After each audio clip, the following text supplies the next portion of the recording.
আসসালামু আলাইকুম। পর্ব ১৬ শুরুতে আমরা দেখতে পাই যে লুয়ান ফানলির সঙ্গে দেখা করতে লাইব্রেরিতে এসেছে। ফানলি লুয়ানকে দেখে তার মুখ লুকাতে থাকে। তখন লুয়ান কাছে এসে বলে, তুমি বইটা উল্টো করে ধরেছো। এটা শুনে ফানলি কিছুটা নার্ভাস হয়ে যায়। তারপর লুয়ান ফানলিকে একটি কাপল বোতল দেয়। এটা দেখে ফানলি অনেক বেশি খুশি হয়ে যায়। অন্যদিকে ফিফি যখন তার কাজ শেষ করে বের হচ্ছিল, তখন সিধু সেখানে চলে আসে অনেকগুলো বেলুন নিয়ে তাকে মানানোর জন্য। এখানে সিধু ফেফেকে অনেক সরি বলে, কিন্তু ফেফে তার ব্যাগ থেকে একটি চাকু বের করে সব বেলুন কেটে ফেলে এবং আকাশে উড়িয়ে দেয় এবং সেখান থেকে চলে যায়। আর এই কারণে সিজু অনেক বেশি আপসেট হয়ে যায়। অন্যদিকে ফানলে অনেক পড়াশোনা করার পর তার স্টাডি কমপ্লিট করে ফেলে। ফানলে এখানে লুয়ানকে ধন্যবাদও দেয় এতক্ষণ তার সঙ্গে বসে থাকার জন্য। সে লুয়েনকে এটাও জিজ্ঞাসা করে, তুমি এতক্ষণ কি করতেছিলে? তখন লুয়েন বলে, আমি আমাদের ফার্স্ট অফিসিয়াল ডেটের অ্যারেঞ্জমেন্ট করতেছিলাম। আমি এখানে অনেকগুলো রেস্টুরেন্ট দেখেছি এবং অনেক রিসার্চও করেছি। তখন ফানলি বলে, একটা ডেটের জন্য তোমাকে এত কষ্ট করতে হবে না। আমরা ওই জায়গায় যাব যে জায়গায় ছবি ভালো আসে। তখনই ফেফে তাকে ফোন করে এবং দেখা করতে বলে। তাই ফানলি সেখান থেকে যেতে থাকে। এখানে লুয়েন অনেক বাহানা করতে থাকে যাতে তার কাছে রাখতে পারে। এখানে ফানলিও বুঝে যায় যে লুয়েন তাকে এখন যেতে দিতে চাচ্ছে না। তখন লুয়েন বলে, না না, এমন কোনো বিষয় না, তুমি যেতে পারো। তাই ফানলি লুয়েনকে বাই বলে ফেফের কাছে আসে। ফানলি আসার পরেই ফেফে সিজুর বিষয়ে সবকিছু বলতে থাকে। বলে সিজু কত বড় একটা গাধা। ফেফে এখানে আরো বলে, আমার কোনো ভালোবাসার দরকার নেই, আর এরপর থেকে আমি আর তুমি সব সময় সিঙ্গেলই থাকবো। বলেন কেমনটা লাগে? ফানলি একটু আগে লুয়ানের সঙ্গে ভালোবাসার কথা বলে আসলো, আর এখন এখানে ফ্রেন্ড এসে বলে কোনো ভালোবাসার দরকার নেই। এখানে ফানলি ফেফের কোনো কথায় মনোযোগ দিচ্ছিল না, কারণ ফানলি তো লুয়ানের সঙ্গে মেসেজে কথা বলতেছিল।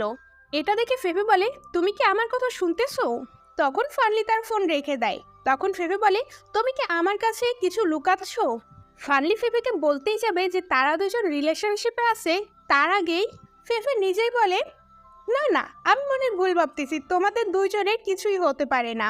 আর লুয়েনের গার্লফ্রেন্ড হতে গেলে অনেক বেশি ধৈর্যের দরকার। তখন ফানলি বলে, কেন? এমনটা কেন?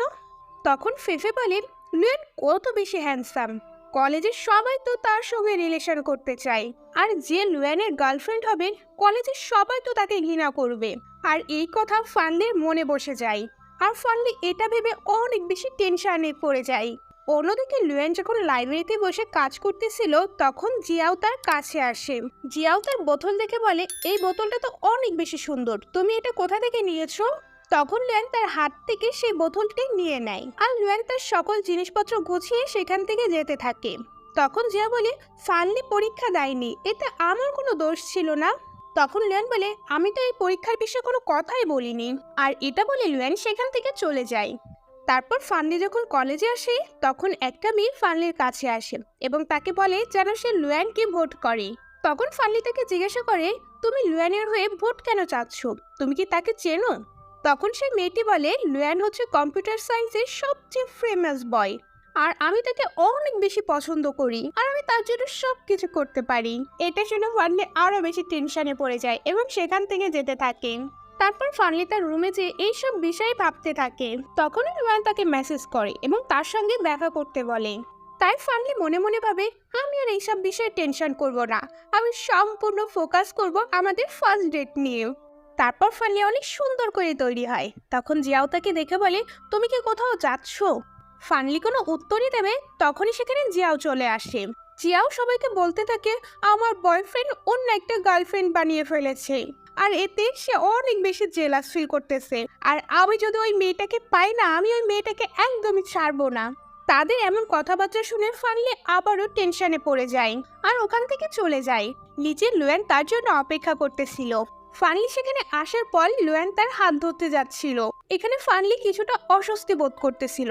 তাদের দুজনকে একসঙ্গে যেতে জিয়াও দেখে ফেলে উপর থেকে। জিয়াও সেই ওয়াটার বোতলও লক্ষ্য করে ফেলে আর মনে মনে ভাবে, এটা তো একটা কাপল বোতল। তাই সে জিয়াওকে সাথে নিয়ে ফানলি এবং লুয়েনকে ফলো করতে চলে যায়, যাতে সে জানতে পারে যে তারা দুজন ডেট করতেছে কিনা।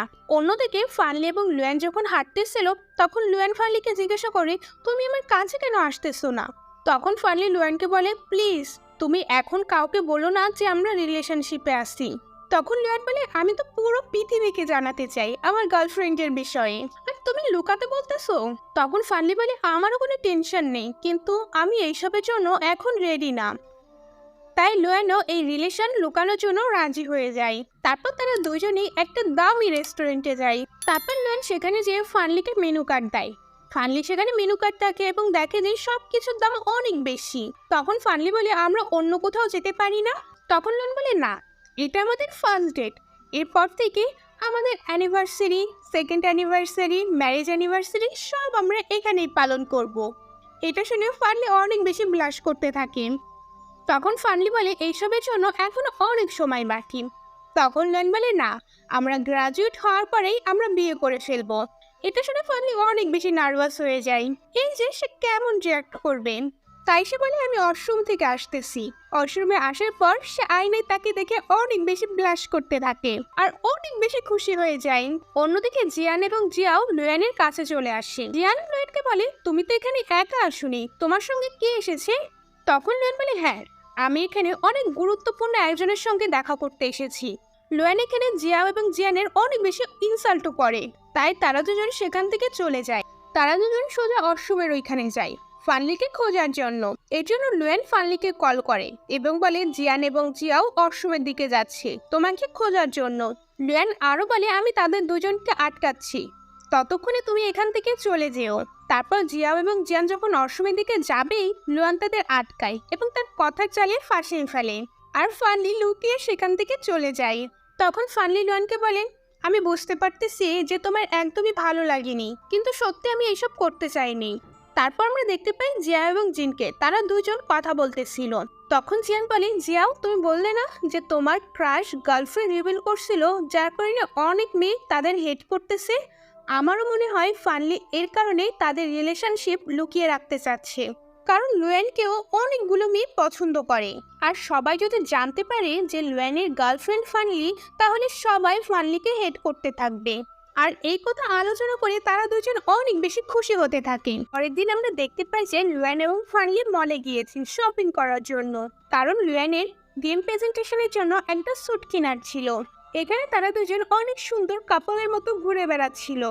তারপর লুয়েন যখন স্যুট ট্রাই করে বাইরে আসেন, তখন ফানলি মনে মনে ভাবে এত কেন সুন্দর, আর অনেক ব্লাশ করতে থাকে তাকে দেখে। তারপর একটা স্টাফ টাই নিয়ে সেখানে আসেন, কিন্তু ফানলি টাই বাঁধতে পারতো না। তাই লুয়েন ফানলিকে ড্রেসিং রুমে নিয়ে যায় যাতে সে তাকে সাহায্য করতে পারে। এখানে লুয়েন ফানলির অনেক বেশি ক্লোজে চলে আসে, এতে ফানলি অনেক বেশি নার্ভাস হয়ে যায়। তারপর তারা দুজন কিস করতেই যাবে, তখনই কেউ একজন সেখানে চলে আসে এবং তারা দূরে চলে যায়। তখন একটা স্টাফ সেখানে এসে বলেন আপনারা যদি আমাদের জন্য এখানে ফটোশ্যুট করেন, তাহলে আমরা এই স্যুটের উপর 20% ডিসকাউন্ট দিব। ডিসকাউন্টের নাম শুনে তো ফানলি এক কথায় রাজি হয়ে যায়। তারপর তারা দুজনই ফটোশ্যুট করে। তারপর আমরা ক্লাসের সিন দেখতে পাই।